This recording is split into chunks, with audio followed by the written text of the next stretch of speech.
10টার সময় আসার কথা ছিল, কিন্তু তখন ওদের পরীক্ষার মুডটা ছিল, তো আমাকে দেখলে ওরা যে মুডে আসছে মুডটা নষ্ট হয়ে যাবে। ওই জন্য 2টোর সময় আমি পুরোহিতকে বললাম, বা আমাদের যারা শিক্ষক আছে মাধ্যমিক উচ্চ মাধ্যমিকে, তারা এই পরিকল্পনাটা করেছে।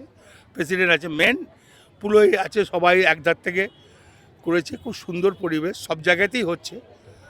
একটা জীবনের প্রথম বড় পরীক্ষা 100 বার পড়ে আজকে মাধ্যমিক পরীক্ষা, একটা করে গাছ দিলাম, কলম পেন দিলাম, আরও কিছু দিয়ে চকলেট, তারপর তোমার ফাইল সবই দেওয়া হলো। পরীক্ষা কেন্দ্রে এই যে থিমটাকে তুলে ধরা হয়েছে নারী এটা থিম নয়, এটা একটা আনন্দ, ভালোবাসা।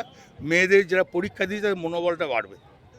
থিম আলাদা, একই করে কি বলবেন দাদা, কি বার্তা দেবেন ছাত্রদের পরীক্ষা ভালো হোক, এটাই চাইবো।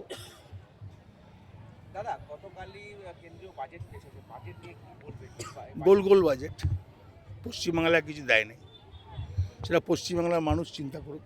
সামনে নির্বাচন, পশ্চিমবাংলার মানুষ চিন্তা করুক। গোল বাজেট যা বলার মমতা ব্যানার্জি, অভিষেক ব্যানার্জি বলছে।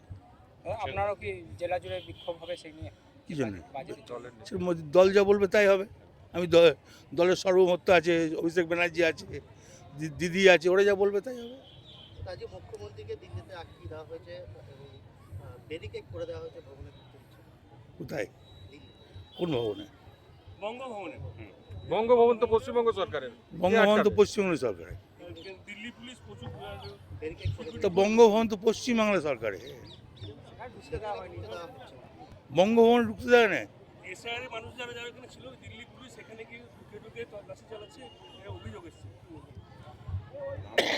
আন্দোলন করে বড় ওর নাম তো মমতা ব্যানার্জি, আন্দোলন করে সিপিএম তাড়িয়েছে। তো এসআরে যদি কোনো লোকজন ওখানে যারা গিয়েছে, মমতা ব্যানার্জি নিয়ে গেছে, মমতা ব্যানার্জি কী করে আন্দোলন করতে হয় জানে। ঠিক আছে।